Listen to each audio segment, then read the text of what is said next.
kami hadirkan ya untuk Anda terkait dengan KPU Manggarai agendakan penetapan Sekretariat PPK PPS dan pemetaan TPS. Nah, terkait dengan hal ini pendengar kita akan wawancara Ketua KPUD Manggarai Bapak Ricardus Jemi Pentor.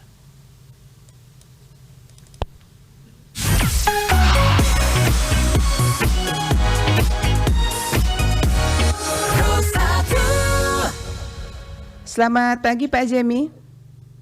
Selamat pagi. Apa kabar Manggarai pagi hari ini Pak Jemi? Manggarai pagi hari ini cukup cerah, cuaca juga sangat bersahabat.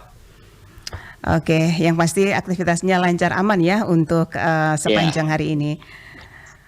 Baik, Pak Jemi, ini KPU Manggarai agendakan penetapan sekretariat ya, PPK PPS dan juga pemetaan ya TPS ini kapan akan dilaksanakan? Baik, terima kasih Ibu. Selamat pagi untuk semua pendengar RRI IND. Saya Ricardus Jemi Pentor, sebagai Ketua KPU Kabupaten Manggarai, ingin berbagi informasi di pagi hari yang berahmat ini terkait dengan pengelolaan tahapan penyelenggaraan Pilkada serentak tahun 2024 tingkat Kabupaten Manggarai.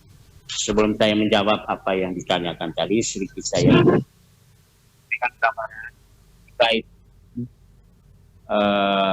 tahapan yang sudah dilakukan oleh KPU Kabupaten Manggarai. Saya menjelaskan atau mengambil pengelolaan tahapan yang paling dekat di KPU Kabupaten Manggarai.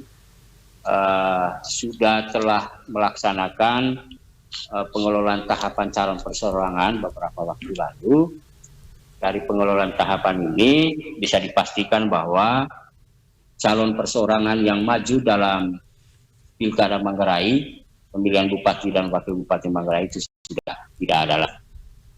Kemudian tahapan selanjutnya KPU Kabupaten Manggarai telah melaksanakan tahapan pembentukan badan ad hoc, baik PPK maupun TPS, dan proses itu juga telah kami laksanakan dengan baik.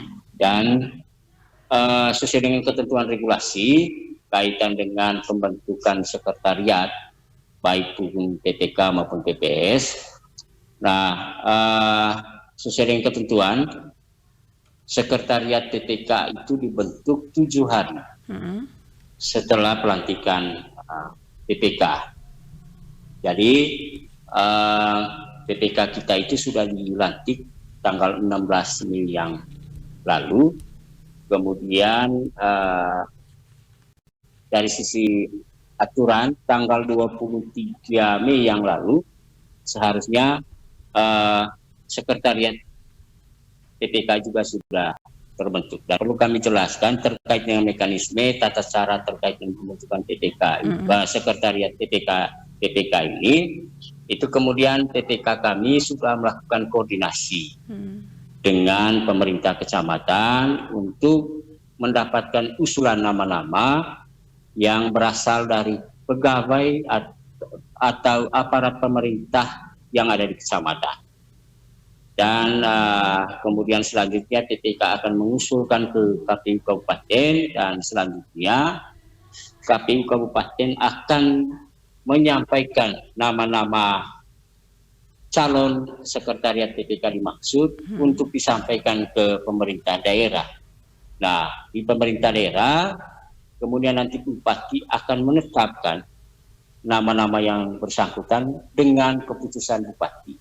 Nah, kemudian dasar dari keputusan Bupati itu kemudian disampaikan kepada KPU Kabupaten, dan selanjutnya KPU Kabupaten akan menetapkannya dengan keputusan KPU Kabupaten. Nah, dalam konteks kami di Manggarai saat ini, khusus untuk pembentukan sekretariat, saat ini KPU sudah menyampaikan nama-namanya ke pemerintah daerah. Kami masih menunggu keputusan dari Bupati Manggarai terkait dengan penetapan nama-nama calon kesekretariatan PPK nanti yang akan ditugaskan untuk membantu secara teknis administrasi teman-teman PPK dalam penyelenggaraan tahapan pilkada tahun 2024 ini. Itu terkait dengan pembentukan kesekretariatan PPK. Ya. Dan ini Pak Jemi, untuk terkait dengan jumlah TPS ya untuk pemilihan 14 yang lalu dengan yang akan dilakukan nanti pilkada nanti ya, apakah mengalami perubahan begitu? Ya, untuk teman-teman badan ad hoc baik PPK maupun TPS itu tidak mengalami perubahan. Jumlah PPK itu ketentuan regulasinya 5 orang per kecamatan. Jadi konteks Manggarai hari ini ada 12 kecamatan, jadi jumlahnya itu sejumlah 60 orang. Nah, demikian juga teman-teman TPS. Nah, jumlah teman-teman TPS juga sejumlah 513 dari total 171 desa kelurahan. Nah, kembali saya ingin tambahkan sedikit terkait dengan jumlah kesekretariatan PPK maupun PPS. Nah, untuk teman-teman PPK, sekretariat PPK itu jumlahnya 3 orang. Jadi komposisinya 1 orang sekretaris dan 2 orang staf. Staf dimaksud ada 1 orang itu staf teknis dan 1 orang yang menjadi bendahara pengelola keuangan. Nah, khusus untuk sekretariat PTS, panitia pemungutan suara di tingkat desa kelurahan, teman-teman PTS juga sudah melakukan hal yang sama setelah melakukan koordinasi baik dengan pemerintah desa maupun pemerintah kelurahan untuk kemudian menyampaikan usulan nama-nama calon sekretariat PPS di sejumlah 171 desa kelurahan ini. Nah, proses itu perlu kami gambarkan sudah pada tahap penyampaian usulan. Masih menyisakan beberapa desa atau kelurahan yang belum sampai. Kami berharap proses itu nanti akan selesai hari ini. Kemudian dari sisi jumlah juga sama. Sekretariat itu ada 3 orang.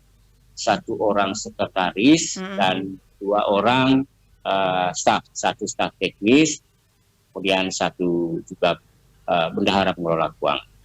Itu terkait dengan proses pembentukan badan ad hoc baik PPK, PPS maupun kesekretariatan yang sudah dilakukan atau sementara juga dilakukan oleh KPU Kabupaten Manggarai.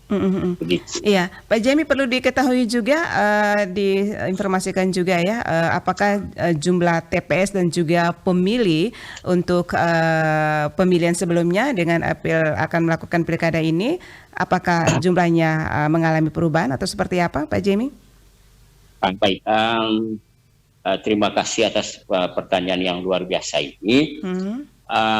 Kami ingin menjelaskan terkait dengan jumlah TPS antara pemilu 2024 kemarin itu untuk Kabupaten Manggarai jumlah TPS-nya itu 970 TPS seluruhnya. Kemudian sesuai dengan ketentuan regulasi jumlah pemilih di dalam 1 TPS konteks pemilu 2024 yang lalu itu sejumlah 300 pemilih per TPS. Nah, kemudian beberapa waktu yang lalu KPU Kabupaten Manggarai juga telah menerima daftar DP 4 dari Kementerian Dalam Negeri. Itu jumlah DP 4 yang diturunkan agak berbeda dengan jumlah DPT pemilu kemarin. Agak mengalami penurunan karena banyaknya pemilih yang tidak memenuhi syarat. Nah, perlu diketahui juga jumlah DPT Manggarai dalam penyelenggaraan pemilu tahun 2024 itu sejumlah 242.090. Nah, kemudian data DP4 yang diturunkan kemarin itu ke kami mengalami penurunan hanya sejumlah 237.438. Nah, perlu kami juga menyampaikan informasi, KPU Kabupaten Manggarai dalam rencana awal dalam penyelenggaraan tahapan Pilkada serentak 2024 ini, kami menyiapkan dalam draftnya menyiapkan skenario 750 TPS itu awalnya. Nah, dalam beberapa waktu yang lalu, 2 hari tanggal 27-28 kemarin, kami sudah melakukan konsolidasi baik PPK bersama dengan TPS untuk melaksanakan pemetaan TPS. Nah, dari hasil proses pelaksanaan pemetaan TPS ini, pemirsa, itu TPS kita mengalami penurunan itu sejumlah 612 TPS. Nah, untuk ketahui dalam penyelenggaraan pilkada serentak tahun 2024 sesuai dengan ketentuan, jumlah pemilih di dalam satu TPS nanti maksimal itu 600 pemilih satu TPS. Nah, dalam konteks pemetaan TPS, KPU Kabupaten Manggarai sudah melakukan pemetaan dengan cara menggabungkan beberapa TPS yang terdekat untuk memastikan jumlah pemilih di dalam satu TPS itu 600 pemilih. Nah, untuk TPS yang terdekat dalam penyelenggaraan pemilu 2024, ketika jumlahnya tidak mencapai 600 pemilih, maka itu kemudian kami gabungkan. Nah, proses itu yang kemudian mempengaruhi jumlah TPS di KPU Kabupaten Manggarai. Nah, untuk kita semua juga ketahui dalam konteks pelaksanaan pemetaan TPS itu ada beberapa faktor yang dipertimbangkan oleh KPU Kabupaten Manggarai, itu juga menjadi perintah regulasi. Pertama, dalam pemetaan TPS itu aspek geografis itu penting untuk diperhatikan. Ya, artinya jarak pemilih ke TPS, jangan sampai nanti TPS yang ditempatkan itu kemudian oleh pemilih itu cukup jauh, dan itu sangat mempengaruhi partisipasi pemilih. Nah, dalam konteks pemetaan TPS, kalau sekiranya akses pemilih ke TPS itu cukup jauh, maka KPU Kabupaten Manggarai tidak kemudian menggabungkan TPS dimaksud, meskipun jumlah pemilihnya itu kurang dari 600. Hal yang pertama. Kemudian yang kedua,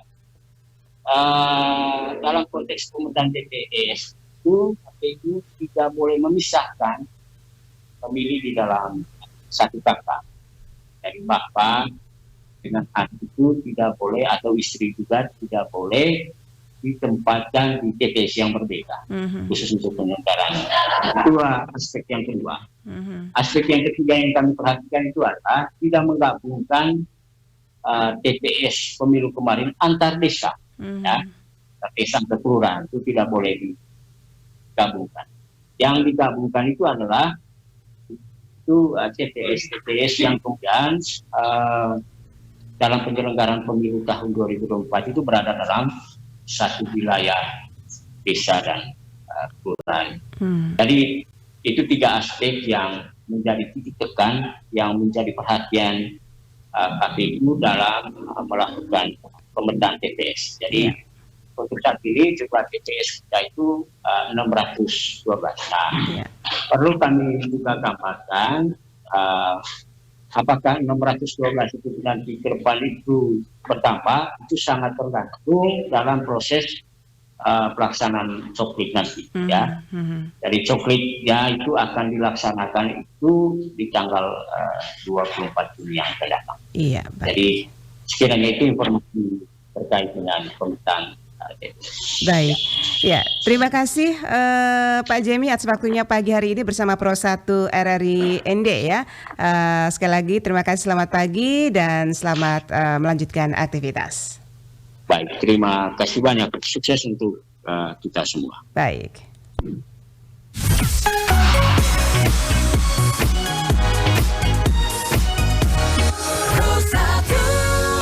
Pendengar Pro 1 di